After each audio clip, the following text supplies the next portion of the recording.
there was a study that came out in 1992 that basically said, oh, we found that women are more upset by emotional infidelity and men are more upset by sexual infidelity. And so then we can sprinkle in some evolutionary psychology and infer that, like, oh, well, that must be because women are more upset by the idea of someone taking their provider away, and men are more upset by someone taking their sexual object away. And everyone heard that and were like, makes sense, love it. Obviously. Obviously. If you're happy with the same old ways of dating, If you enjoy sucking at communication, and you have no desire to improve your romantic life, then our podcast might not be for you. but if you want some out-of-the-box ideas to deepen your current relationships, broaden your sexual horizons, develop a better understanding of yourself, or learn more about non-monogamy, Then you've come to the right place. I'm Jace, I'm Emily. and I'm Dedeker. and this is the Multiamory podcast. Songs I know I did, forcing me to form myself to fit. On this episode of the Multiamory podcast, we're talking about the science of jealousy.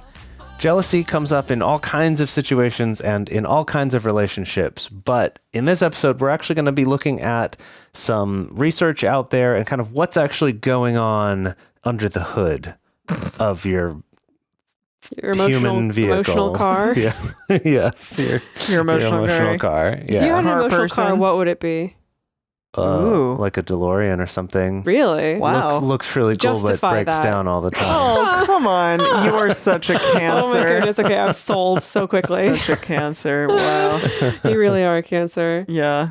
What would mine be? I always want to say like a Ferrari, but like that's some bullshit. So I don't know, like a Mini Cooper or a Beetle. Yeah, I was gonna say, Okay. you definitely Okay. could see you as a Beetle. I mean, For I've sure. had two in my life, so that makes Yeah. sense. Yeah. I do love Yeah. that car. What would I be? So I it's feel like something really like hippie, like maybe, I don't know, maybe the classiest Subaru around. okay, I could see a Subaru. Okay. I feel like I'm not quite Jeep. I'm not quite, full on rugged open air Jeep, but I do feel like my emotions could be like I don't know, is a 4Runner a Jeep? Toyota. Toyota Okay, 4Runner. why do you know that? I know quite a lot of car things. Okay. I like cars. Because with my emotions, I feel it's like definitely like if there's problems, just keep on trucking and I see. don't Oh, until the car suddenly breaks down. But Yeah. it's not going to give you any kind of indication. It's real, tough, could be like built to last. a Grand Cherokee. Jeep Yeah, Grand Cherokee, yeah. something like that. Yeah. Now I'm okay. just thinking about like different metaphors for Metaphors. for different cars. Like if your emotional car is a BMW, where it's like runs really great, works great, but when it breaks down, it's very expensive to fix because you need very specialized parts for it. Yeah, there you go. Or like if your emotional car is like a Honda Accord, like runs great, it's really cheap to maintain, but it's also very popular to steal because the parts are so But how does that? sellable. What is like, that? Okay, I don't know. is that Like, like what? people like really easy for people to manipulate you emotionally? Maybe or because your something? emotions are so predictable and the parts that make them up are so widespread, people can more easily manipulate. I don't know. Jeez. I'm just trying to Okay, come up with car well, metaphors. please, out there, you all let us know what your emotional car is. I'm Yeah, really That'd be a good- interested to good hear. discussion, yeah. Would love Yeah. to know that. Yeah. Anyway, to bring us back to the episode, jealousy. It's been a minute since we've actually directly addressed a full episode about jealousy. Yeah. I feel personally, I mean, I don't know about what the two of you think about this, but I feel like we've avoided specifically talking about jealousy for a while now, because for me, it's always the low-hanging fruit of anyone who identifies as non-monogamous. It's like, that's always the question. It's always the question. What do you do if you get jealous? Like, what if you get jealous? How do you avoid jealousy? And it's like very important questions, very important conversations to have. But I think in my personal life, I'm just like, I'm sick of talking about this. And so what I tend to try to bring to the show is like, let's talk about anything but this topic specifically. Yeah. I mean, our deconstructing jealousy episode was after we did that talk at Berkeley. It was like basically centered around what we talked about there. Yeah. And I think, a lot of people really liked it and said that it was a great episode for them. So I guess we kind of were like, well, we're not going to do anything else about it then for a while. We're going to quit while we're ahead. Yeah, exactly. And like 100 episodes later, here we are again. It's pretty amazing. I feel like that long. I feel like part of it too might be that it's not something that comes up for us very often, going like, oh yeah, we haven't talked about that in a while, because of how often it does come up. That's true. In conversations, like if, you know, when and people in episodes. Yes, that's we true. talk about it a bit. Yeah, that's true too. But I just mean like, you know, anytime I'm interviewed by somewhere to like, we're like, oh, we're writing a thing about non-monogamy and we want to learn more about it. Like those are always the questions. And so I guess it's never like, man, that's something I haven't talked about in a while. Like it's always kind of there, you know? Yeah. So when I initially set out to research this episode, I wanted it to be about the history of jealousy. Like the same way that we've examined, you know, or like read books about or seen blog posts about like the history of romantic love, for instance, or the history of the concept of soulmates. Like I really wanted to know the history of just culture, like culturally in literature, in movies, like what is our collective cultural story around jealousy. And I really wanted to dive into that. But I ended up, you know, chasing this other rabbit of science, the rabbit of science. What does that rabbit look like? Science rabbit. Science rabbit, yes. Yeah. So that's where I ended up going. I do still want to do that deep dive. And definitely if anyone has any resources out there, anything interesting they've come across specifically about that, like the history of jealousy as a concept, I would definitely love to read it. So send it my way. But we're going to talk about science because at Multiamory, we love science. Do love science. We do love science. Yeah. So, okay. First, we're going to talk about what goes on in your body when you feel jealous. And this is something like I really remember feeling when you and I started our polyamorous journey together. And I felt like a really intense, jealous, like anger feeling like in my hands. Which it makes no sense at all. Like you were going to punch something? No, it was like a tingling sensation, like all through my fingertips too. And I used to feel like a lot of emotions in my hands. Again, no idea why. Like I could also feel like intense like love in my hands and intense like anger, various things. So your emotional car is hands, actually. There you go. Although I will say, like, that's not something that I can point to anymore. Like, I haven't recalled feeling that in quite some time. So any kind of emotion in your hands. Yeah, not the same kind of thing. I'll have to think about that. But way back I remember, in the day, it was like jealousy lived in your hands, at least in that particular moment that you're recalling. Correct. Interesting. I think for me, when jealousy has struck me the most intense, it tends to be more stomach based. Like it feels like my stomach's kind of dropped out and like I definitely lose any appetite whatsoever. It's a mix between feeling like I'm really nauseated or feeling like I just have no stomach. I think that's the thing that comes to mind when I think about times that I've been really, really struck with jealousy. Interesting. Jeez. For me, it's in my chest. For me, it's like there's a weight, like I can't take deep enough breaths, or like there's sort of like a tightness there. And I think for me, that's also where like stress will show up for me, is kind of in my like breathing or in my chest. Yeah, like, that kind makes of sense. like as if there's a weight there or there's something just kind of like constricting that part of my body so it can't move as well. Yeah, so it is really interesting that we all feel it in kind of different parts of our bodies, and I'm sure other people feel it in other ways as well. And like I get the stomach thing sometimes too. Like it's definitely all related, but I think kind of the main one for me is the chest. So essentially, what's going on here is something that's known as the acute stress response, also probably better known as fight or flight. Or sometimes fight, flight, or freeze, since that is another option. Oh, yeah. If you've ever, seen a deer in headlights, literally that's the freeze version of the fight, flight, or freeze. So this is something that happens when we're presented with a threat, right? Like a predator or a car coming at us, or if we're agitated or we're angry or we're scared. Right. And those feelings are very much related to jealousy, right? If you think about jealousy in terms of the fear of losing something or feeling like it's unfair that someone has something that you don't. Kind of in either case, there's elements of like being agitated or being angry or being scared or feeling threatened. And so it's bringing up kind of those same responses physically. Yeah, and other physical symptoms, the ones that we talked about, obviously, but then in addition, things like your heart beating faster, maybe sweating, breath rate increases, you might get muscle tension, you might get sleepy in some cases, or shaky in other cases.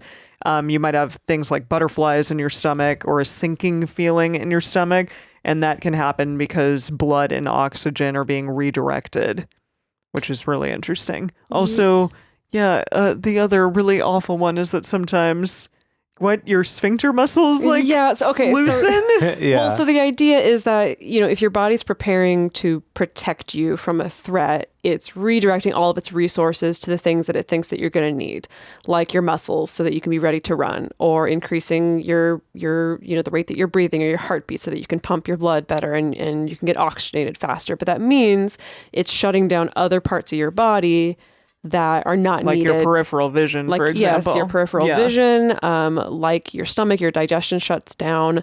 One that I've read about is like the part of your brain that's responsible for converting your thoughts into speech, into words, essentially. That shuts down. And that's why a lot of people experience the sense of like not even being, that's like the scared speechless thing. Right, yeah. And it doesn't even have to be extreme fear, but it's the idea of like just being totally paralyzed when it comes to trying to describe what's going on or trying to put it into words. Interesting. Wow. And yes, part of that is the sphincter too, apparently. I think that also comes from, in a lot of animals, that when they're scared that they'll suddenly poop or pee, and that's also kind of like getting rid of extra weight essentially in some species so that you can run away faster, and that still sticks around with us too. So know, for some people, when they get the fight or flight response, they suddenly need to go to the bathroom. Wow. I think that's pretty common.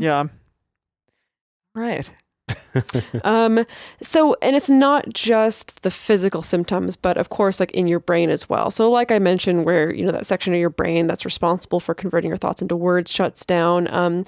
Your mind is also going to be reverting into what I refer to as the radar system, not our radar system, but like gotta call it something else. the traditional, the Doppler, some kind of, some kind of ultrasonic, subsonic, some kind of sonic. Supersonic woman out of you. Yes, a supersonic woman in your brain who's sweeping and just trying to keep track of like, what are the things that are going to hurt me? And so you're more likely, when you're in this state, your brain is going to be more likely to be thinking about all the terrible possible ways that this could go, like all of the really negative future outcomes. And it's also bringing up memories of stuff that happened in the past that resembled this situation. This is something that's referred to as state-dependent memory. So as in, when you're back in a similar emotional state, it becomes a lot easier to remember other times in the past when you were in that emotional state, versus like if you're feeling great, it's a little bit harder for your brain to actually call up memories of a time that you were feeling crappy or feeling depressed or feeling jealous, for instance. And the brain does this is because, again, it's trying to protect you. It's trying to make it a problem-solving situation where it's like you go through the Rolodex of, was there something similar that happened in the past that was similar to this? Could that solution that worked then, could it possibly work now? Things like that. Yeah, and speaking of brain functions, often it can be hard to just like snap out of this state because your frontal lobes are not engaged in this process. So we talked about this a little bit in the Wired for Love episode, which was 177, but the idea of like the primitives and the ambassadors. So the ambassadors are the things that like are able to reason with yourself and to say like, okay, wait a minute, is this response that I'm having really, justified? Is it something that I need to be doing? Do I need to be getting as angry in this moment or whatever in this moment as I am? Whereas your primitives just have that initial like automatic response, and they're the ones that are not in your frontal lobes and are, making that kind of fight, flight, or freeze. That's very difficult to say. Right? Yes. But they're making that response as opposed to your ambassadors. Yeah. And then kind of last thing we wanted to say about this for now, we're hopefully going to talk about this a little bit more at the end of the episode with some kind of takeaways. And that's just to to keep in mind that all of this came from a place of trying to protect you, right? Of your brain and your body trying to protect you from real life threats, right? Like actual predators or Saber-toothed tigers. Right, saber-toothed tigers or other people trying to kill you or like whatever it is, like an actual real like life or death kind of threat. And the problem comes about that because humans have this ability to think about things in the abstract and to, actually like call up certain memories or imagine things, that this like fight or flight part of our brain doesn't always know how to tell the difference between what's a real threat and what's an imagined threat, right? This is why, say you go and you watch like a scary movie, that you'll feel those physical symptoms of stress, right? Like maybe your palms will get sweaty, or maybe your mouth will get dry, or maybe your breathing will get shallow, or your heart will race. I know for me, like playing certain video games, I'll look at my Fitbit and I'm like, "Whoo, boy, that pulses up." Yep. Because your body, that part of your brain that's controlling your body, doesn't know the difference between the fact that this is just sort of a mental exercise in potentially stressful situations versus actually being in those situations. Yeah, the way that my therapist described it to me is that it's like your brain, and especially your like your frontal lobes, your higher brain, is like using language. Essentially, it's like texting. It's like it's trying to text your lower brain. It'd be like, hey, this is what's going on. And this person said this to me, but then this person went on this date. And then I was like, I don't know how I was feeling. And your lower brain is like, I only understand binary. Like, I only understand ones and zeros. Is it scary? Is it not? And if it's not scary, cool. And if it is scary, then I'm going to do what I do as a lower brain. That the lower brain doesn't have a sense of nuance in situations, really. Yeah. And that's why even in situations where it's like, well, clearly my partner going on a date and me feeling threatened doesn't threaten my life, but my body's still going to react as though it does. It is. Yeah. All right. So that's what's happening in your body.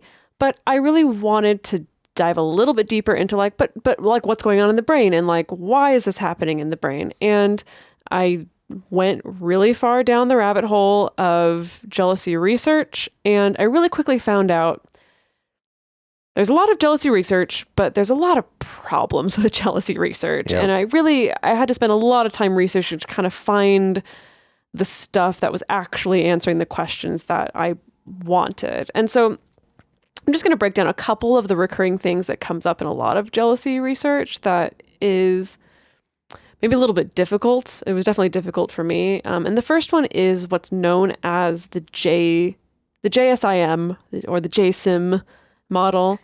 Not to be confused with Jason. No, not Jason. The JSIM model. And I didn't know it was called this, but it's basically the hypothesis is, and this was, there was a study that came out in 1992 that basically said, we found that women are more upset by emotional infidelity and men are more upset by sexual infidelity. And so then we can sprinkle in some evolutionary psychology and infer that like, that must be because women are more upset by the idea of someone taking their provider away and men are more upset by someone taking their sexual object away. And everyone heard that and were like, makes sense. Love it. Obviously. Obviously.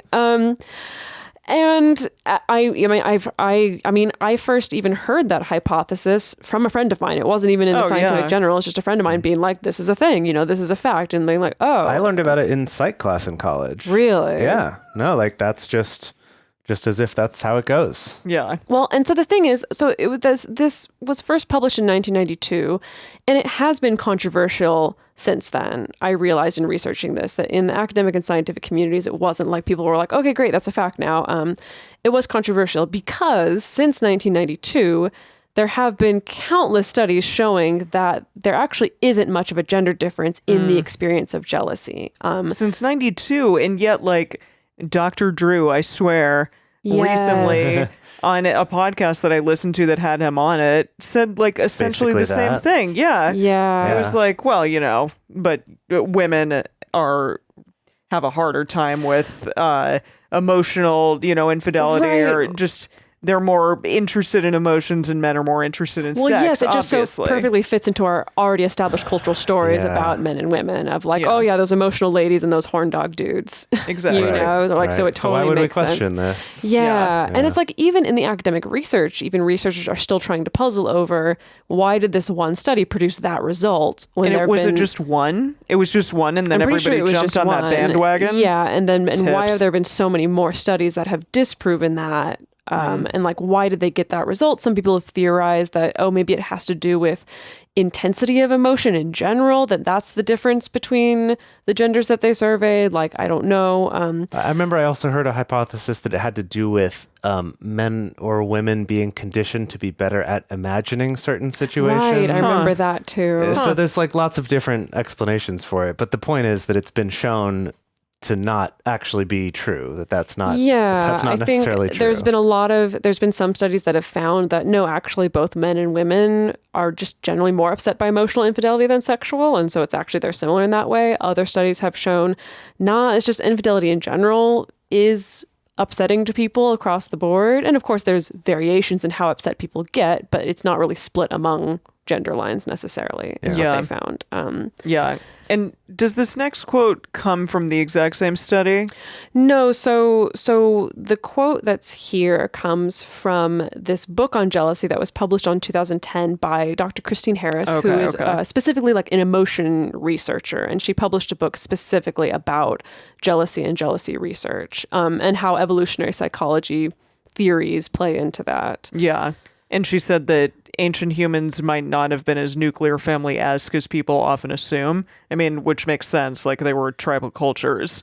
Right. Way different than what we currently have. Yeah. So, should I read this? Yeah. Go ahead right. and read the quote. The ancestral past may have been significantly different than the one envisioned in the JSIM hypothesis.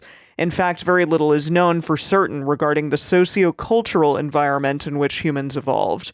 One possibility is that infidelity may not have occurred at high enough rates to require the evolution of specific jealousy mechanisms. A very different hypothesis is that the ancestral past of humans may have been like many hunter-gatherer societies of the present, where sharing and cooperation are emphasized. Thus, individual males may not have been responsible for providing resources to their own offspring, since the group shared food resources. White and Mullen, 1989. Therefore, a man's inclusive fitness would not be as disastrously affected by cuckoldry as suggested in the JSIM theory. Right. So, in other words, to kind of like cram that all down into a simple concept is that if we're all sharing all of our food and we're all sharing in the raising of our children, both of those theories go out the window. That men like had to evolve this thing to make them jealous of sexual infidelity so that they were sure they were only providing for their own children. Yeah. And that on the flip side of that women didn't have to worry, like didn't have to evolve some mechanism for being extra jealous of emotional infidelity because they were all being provided for by the entire tribe, not just by this one guy because he thought the kids were his. I don't remember who made this observation, and I forget where I read this, but someone commented like, it's so interesting that it's like this is based on this story of like, well, you know, a woman has a baby and then she's, you know, she has to carry that baby, so she can't go and get food for herself, so she's dependent on her male partner to go get her food and provide for her. But then someone commented like, even if you believe that it's for some reason this very like dyadic, for 9 months, coupley you can't do thing. anything except for sit there and carry the kid. But even if you believe that, it's, you know, that whole problem is solved as soon as you invent the baby sling. That as soon as you're like, oh, I'm going to take a piece of fabric and strap this baby to me so that my hands are free. Yeah. That then it's like, okay, well, now I can provide food for myself. And then it all starts to fall apart that of this, you know, kind of painting this narrative already of even ancient human women being so 100% dependent on like a singular man instead of, I don't need no man. Well, Shit. it's not even that. Instead of just being dependent, like codependent on a tribe of people or multiple people around them. Fascinating. Yeah. So another one is that basically in the research, stuff has been shown that basically things have shown that jealousy responses can be linked to relationships lasting longer. Like they did these studies measuring people's relative amounts of jealousy, and they found that people who were like more prone to experiencing jealousy were more likely to be in that same relationship after 10 years, or I forget exactly how long it was in this study. Yeah, we'll talk about that in a second. But what the study didn't ask was, it didn't try to take any measures of whether that was a good relationship, whether those people were happy, or if being more jealous just made you more likely to hang on to and stay in an unhealthy and unhappy relationship. So that I thought was kind of interesting, and that a lot of the studies are kind of like based around this idea of trying to make the argument that jealousy is something that we've evolved, and that it's like somehow we've evolved it because we need it. Whereas there are other people saying, well, actually, maybe it's more of just kind of a side effect of other things and other ways about the ways that we work. Kind of like dreams, where we don't really know what those are all about, like why we have those. Like hopes and dreams? Like why would we evolve to have hopes? No, I know. Literally dreams at night. I'm riffing. Yeah, you're such a joker. Such a joker. Yeah. I mean, you just said exactly what this quote was, so I guess you can just keep going. Yeah. Oh, it's just, that, what was it? From 1978 to 1985. Yeah. So what's that? Like 7 years? That people who were... Yeah, more likely. Yeah, we're more jealous. We're more likely to still be with that person after those 7 years. Really interesting. Yeah. Yeah, and then those who were lower on the jealousy scale were less likely to be involved with that person. I mean, just that those two correlate. Yeah, that is fascinating. It's but like why though, and like, well, I mean, to me, like the only thing that potentially suggests is that someone's like, well, I need to hold on to this relationship or this person because, again, I don't want someone else to get it, which is not necessarily the case, but because they didn't ask like what the relationship satisfaction of those people were. Yeah, could assess that. That's been the thing in a lot of this research is that there's a number of research, there's a lot of research that's like, oh, like jealousy is useful or even positive in the sense that it produces these like relationship preserving behaviors. But that's maybe kind of shitty too. But then they don't also ask the follow-up question of like, how does your partner feel about your relationship preserving behavior? Like what exactly does that mean? Like what would be an example of a relationship preserving behavior? Well, okay. Well, the standard story is like the very basic story is like, oh, you see your partner flirting with someone else, so your relationship preserving behavior is you go over and like cock block them in some way, I guess. Like I feel like that's on the hit positive that guy or whatever. Well, sure. I think the example Dedeker gave is the one that's given kind of in support of that, right? It's like you feel this jealousy, and so you're going to do something to stop that from happening. Either go and join that conversation and kind of assert your place, like scare the other person off essentially.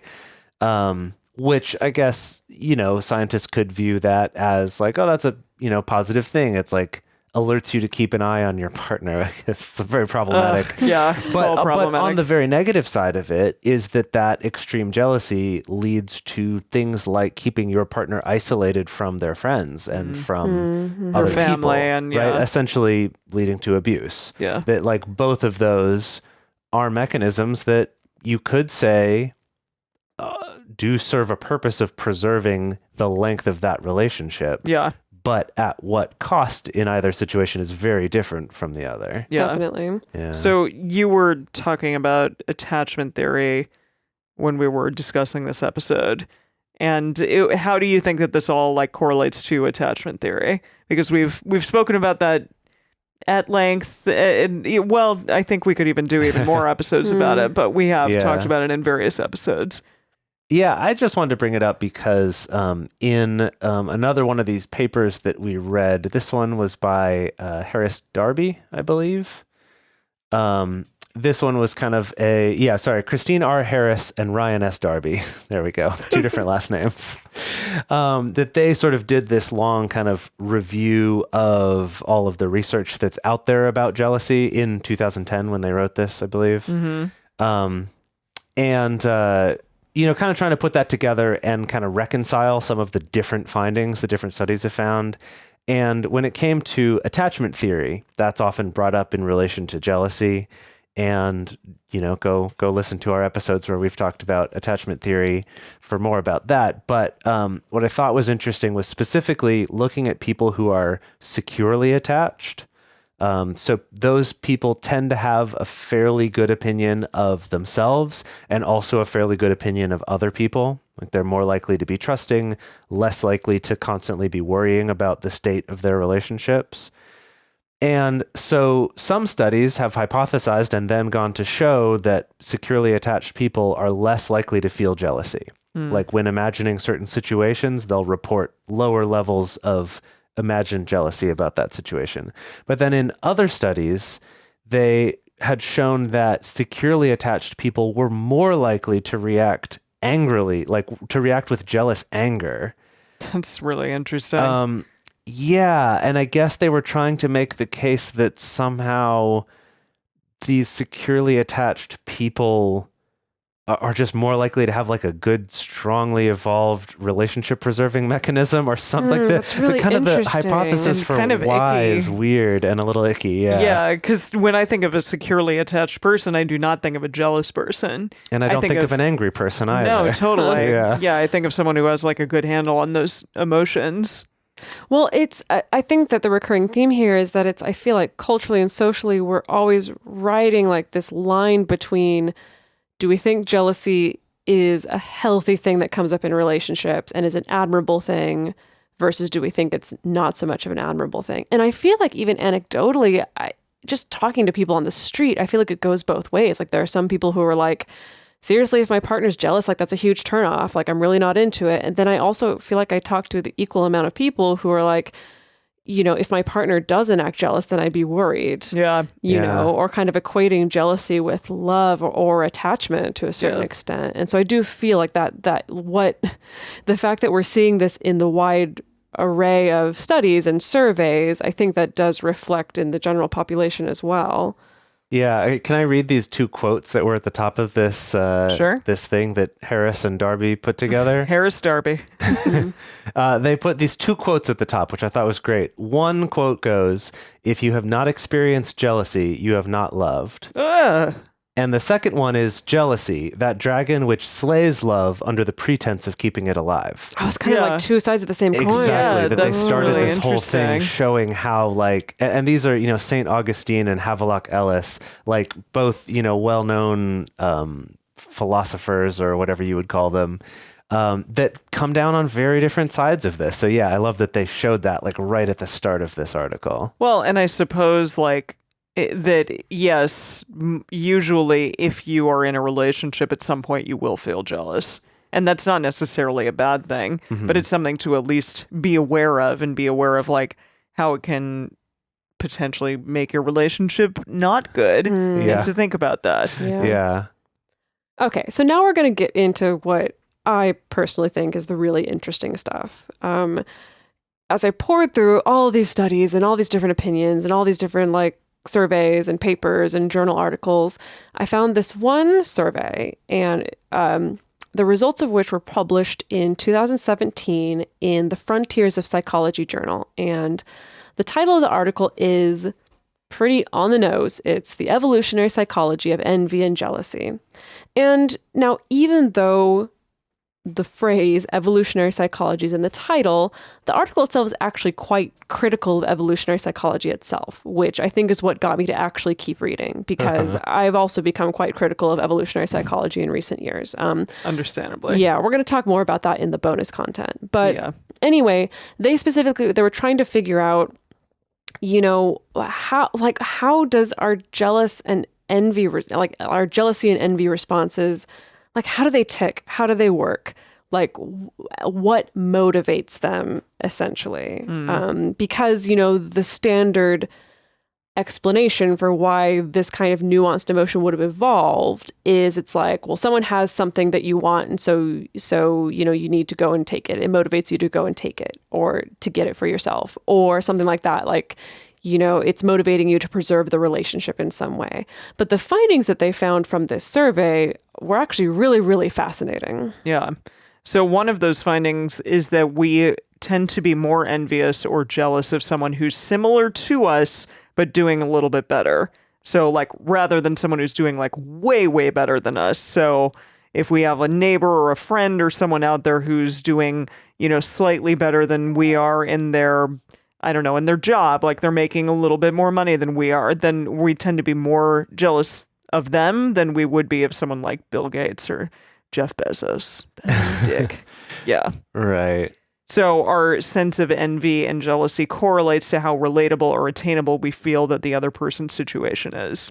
Yeah, it's so interesting because if you try to make that argument of like, oh, it's just about because we want the thing someone else has, then you'd think you would be more jealous of something like larger. Of the Bill Yes. Gateses or the Right. Oprahs of the world. Well, maybe they're jealous of each other because like they have similar types of Yeah. notoriety, I Right. guess. And I think it's not to say that like you're not at all jealous or it's impossible to be Sure. jealous of someone like Bill Gates or Oprah or whoever, but they just found that people are just much more likely to feel jealousy when it is like someone similar to me is making a little bit more money versus someone Well, I who's mean, mega rich. Yeah, I'm Right. jealous of podcast people who make their entire living off of that. Yeah, Jason and I Right. had a conversation about that the Yeah. other night when we were looking through all this stuff. Yeah. 25 million downloads.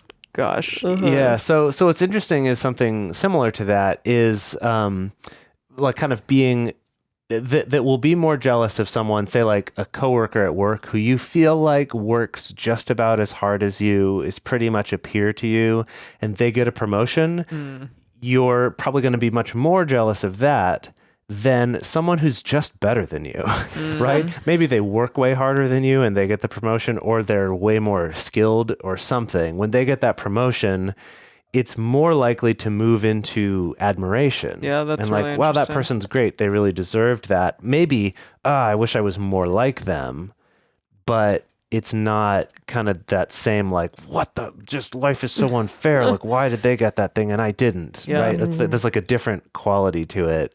Yeah. And something that didn't get discussed in this, I just wanted to point out, is I feel like this is kind of true on the other side too. If you see someone who you perceive to be doing much worse than you, that you're also less likely to be jealous of them too, right? Like, As in someone. Why would you be jealous of them? Wait, someone who's doing much worse than you getting rewarded? yeah, getting something I good, see. right? Oh, I like see, I you have see. a friend, like say like you date a lot, but lately you've been having some trouble finding dates, and you have a friend who like always struggles with finding dates, and they find a date. You're probably going to be more happy for them because you kind of perceive them to struggle with this more than you. Interesting. And so it's like, oh, good for you. Like, I'm glad you're coming up. You got Even out if, there. or like with a job, you have someone who makes a lot less than you, and you've also been gunning for a promotion at your job, and you're frustrated you're not getting it. But then this person who makes less than you gets a promotion.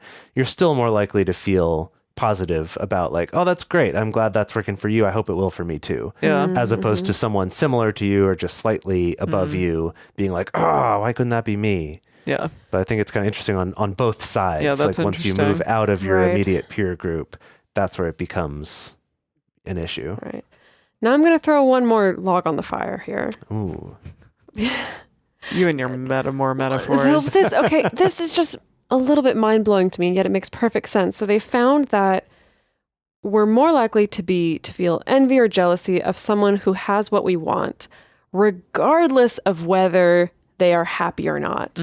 Now, the question they used in the survey is a little bit troublesome. I'll just warn you about that. But this is the question that they asked, was, let's say that I can prove reliably, either by brain scans or something, like I can prove that the Dalai Lama is way happier on like abstract, but a very real scale. Like the Dalai Lama is for sure the happiest person on the planet.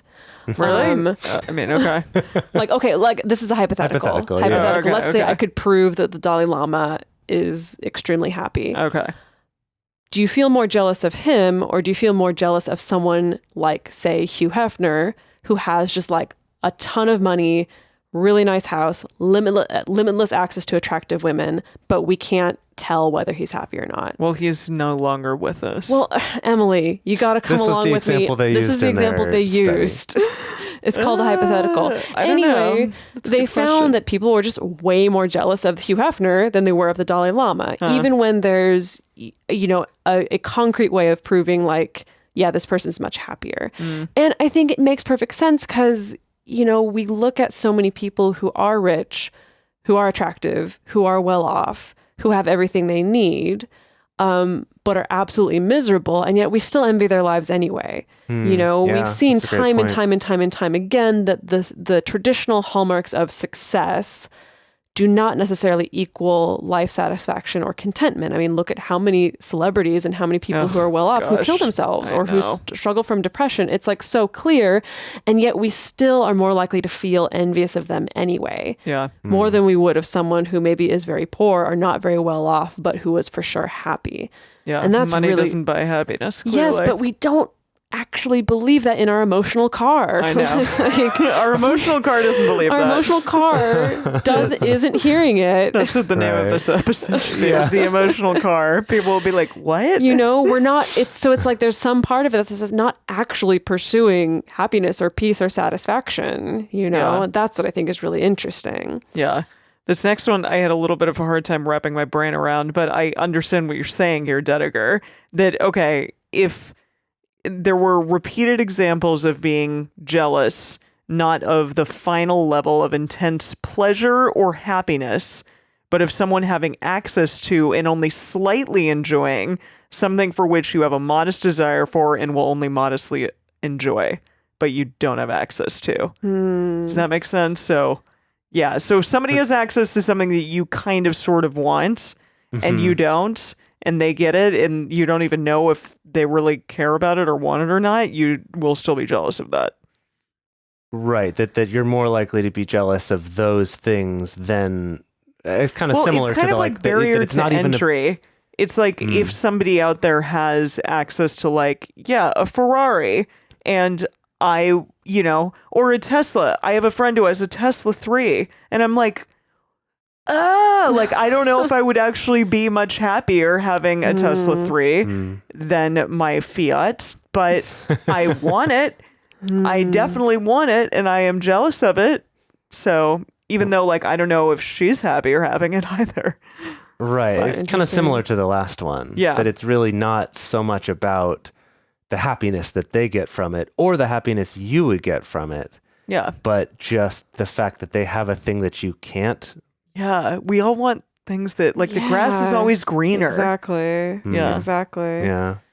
Another one is that we've kind of talked about this on the show in the past when we've talked about jealousy, but the researchers in this, they theorize that envy and jealousy may have evolved to motivate us to also go out and get these things that other people have done.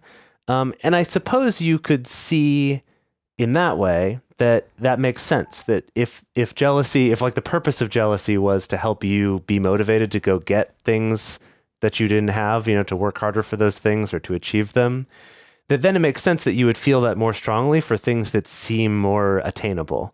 Right? People who are a little more similar to you, have similar resources to you, or a little closer to you, you go, I'm going to get this extra motivation to go out and get that thing.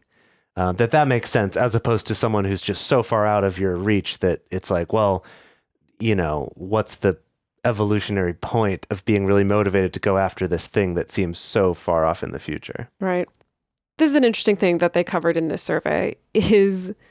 And okay, bear in mind, this was not a survey that was about infidelity or non-monogamy. But this question came up, and they specifically asked the men who were participating in the survey, if your female partner had sex with someone who was not you, and that person was a man, or that person was a woman, which one do you feel more jealousy about? And it was 96% of the respondents, yes, thought that their female partner having sex with a man made them feel more jealous. Yeah. Which, if it doesn't sound familiar, it should, because... It's like a one penis policy? Yeah, well, that's usually what motivates one penis policies, I feel. Yeah. Yeah, absolutely. This can kind of be like an explanation for people out there who want to do one penis policies, but I don't think it's a good justification for it. But yeah, that idea, I mean, absolutely. This has happened in relationships that I've had. Oh, wait. Yes? I'm so sorry to interrupt again, because there was a second part to that question that I forgot. So they did ask the one question of like, just basic man or a woman, which one makes you feel more jealous? Sure. They also asked a question of like, if your female partner had sex with a woman and had a really incredible, amazing, pleasurable experience versus if she had sex with a man and had like an okay experience, they still found her having sex with a man was much more jealousy producing than her having this much better sexual experience with a woman. And which, of course, we could go into a whole thing about how we feel about girls having sex with each other and whether or not female relationships are valid or not in society's eyes. We could go into that whole thing, but it's kind of like outside of that, it really supports what we were saying earlier, where they find it's not about what the actual end result is. It's like, you're not jealous of her experience of her sex being great. Like you're jealous of like how the penis. Yes. Yeah. Just this idea that, another person's penis could do things that my penis can't do. And that therefore, I'll feel emasculated or whatever.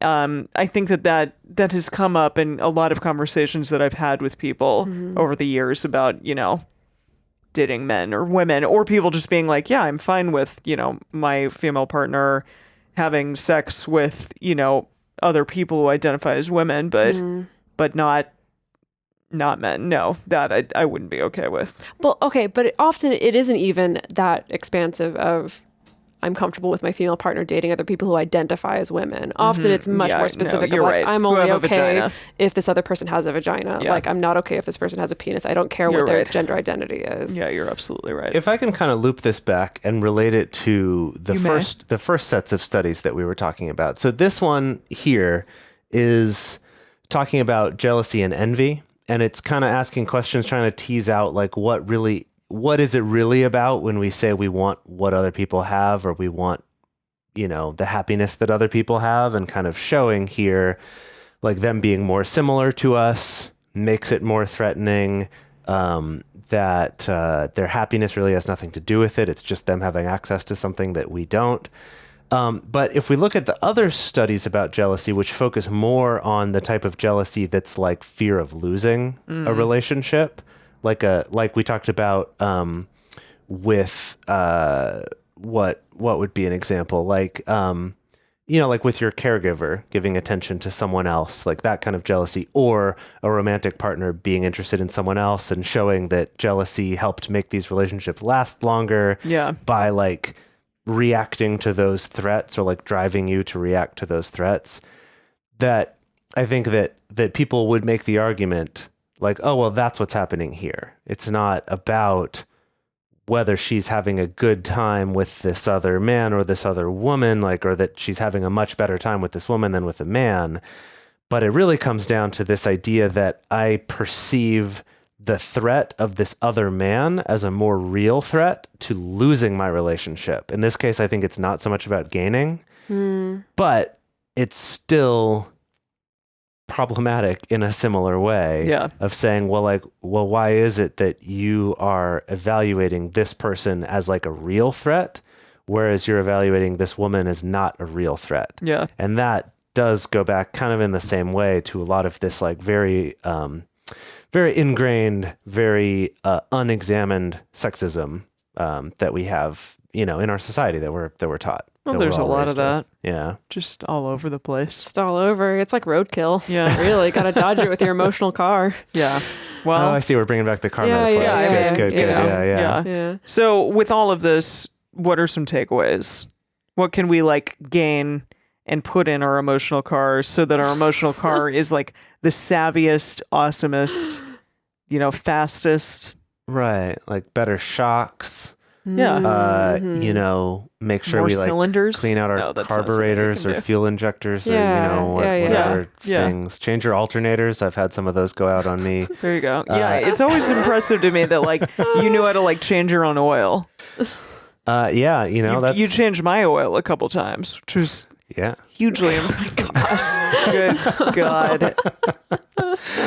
Yeah, it's important to change the oil on your emotional car. Yeah. I had a friend in college who, her parents gave her a car to drive out to college, and at no point in her life had they ever taught her how to take care of a car or like the maintenance that needed to go into a car.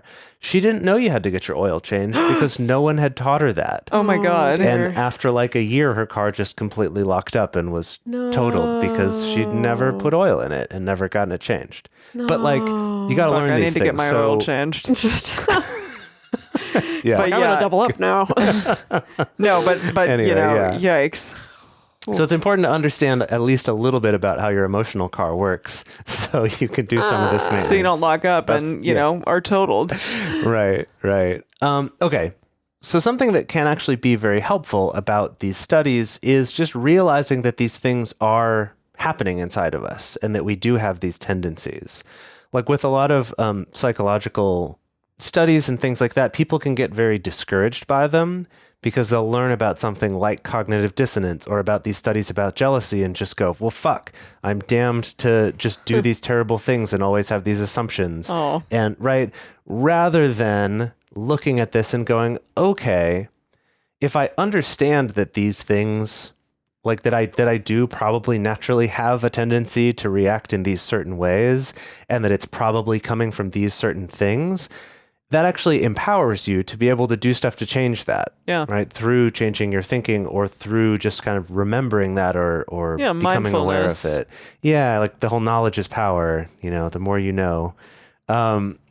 So I think one thing that is really helpful is to remind yourself, and I found this to be helpful for me, is to really remind yourself and check in of like, what is it that I actually want? What is it that does actually make me happy? Because maybe I'm experiencing jealousy right now over something that I don't much. And I definitely don't want it enough to put in the effort to get it like someone else has.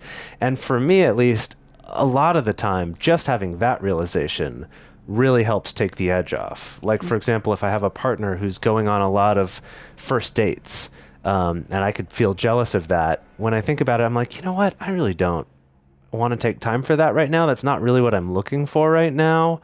Or maybe my partner's having a lot more of a certain type of sex with other people than I'm having. And it's like, well, maybe that's actually not like a kind of sex, or I'm not really feeling like I'm lacking sex in my life, but it's like, I'm just feeling jealous because someone can get something that I don't think I can. And just having that realization is so helpful. Yeah.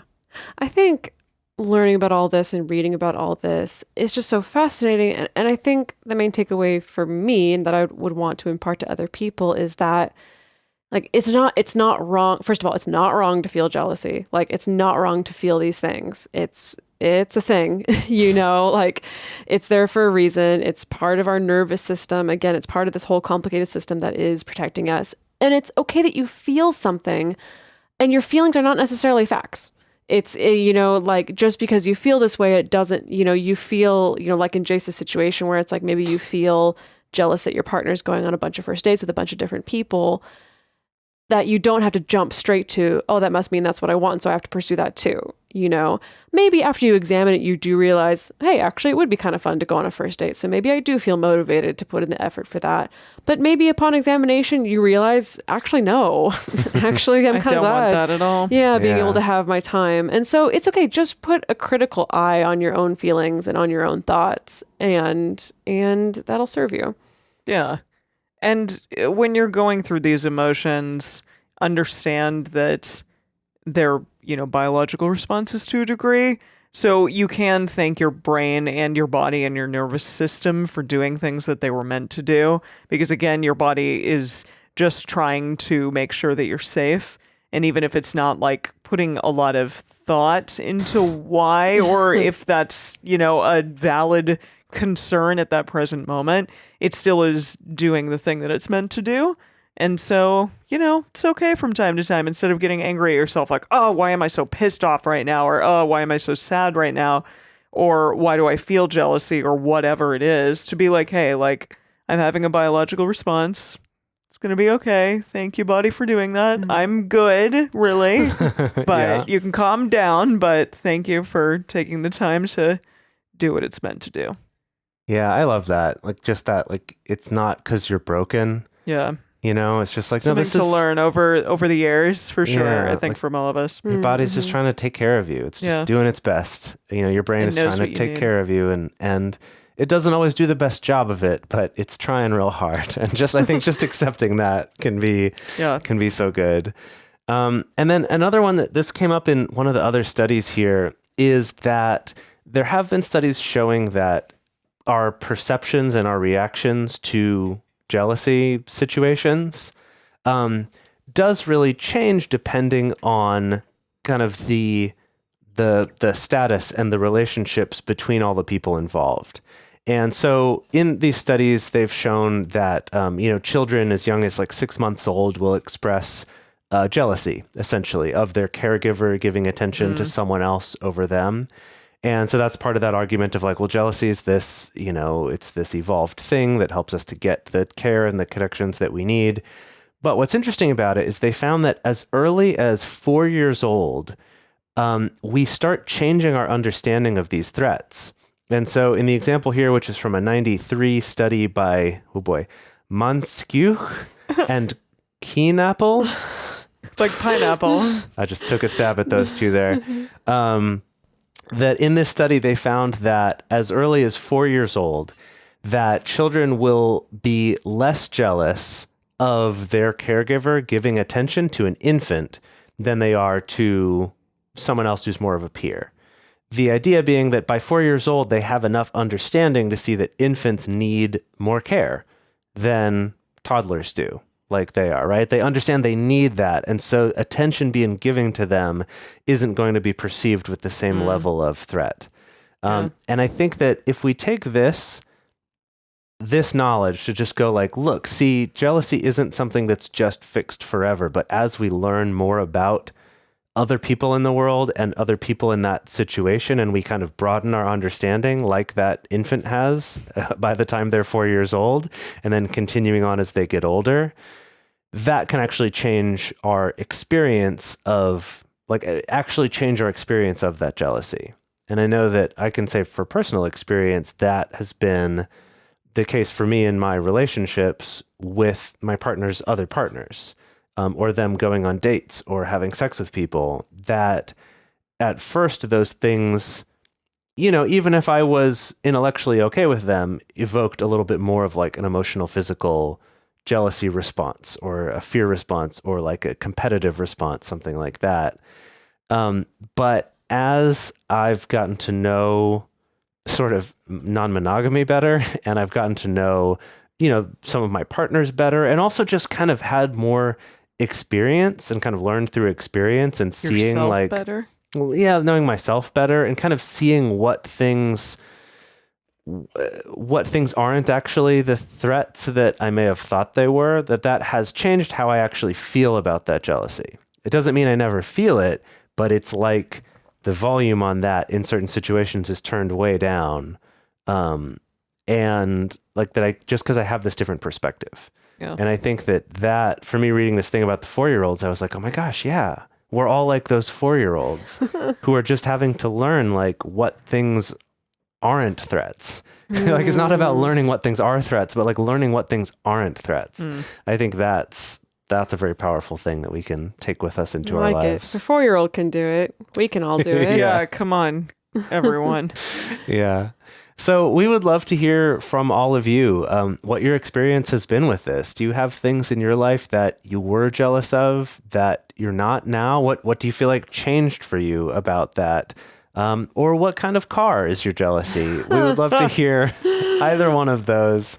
And the best place to do that, the best place to share your thoughts with other listeners and with us is in this episode's discussion thread in our private Facebook group or in our Discord chat. You can get access to these groups and join our exclusive community by going to patreon.com/multiamory. In addition, you can share publicly on Twitter, Facebook, or Instagram. You can email us at info@multiamory.com, leave us a voicemail at 678-MULTI05, or you can leave us a voice message on Facebook. Multiamory is created and produced by Dedeker Winston, Emily Matlack, and me, Jace Lindgren. Our episodes are edited by Mauricio Balvanera. Our social media wizard is Will McMillan. Our production assistant is Nicole Samra. Our theme song is Forms I Know I Did by Josh and Anand from the Fractal Cave EP. The full transcript is available on this episode's page on multiamory.com.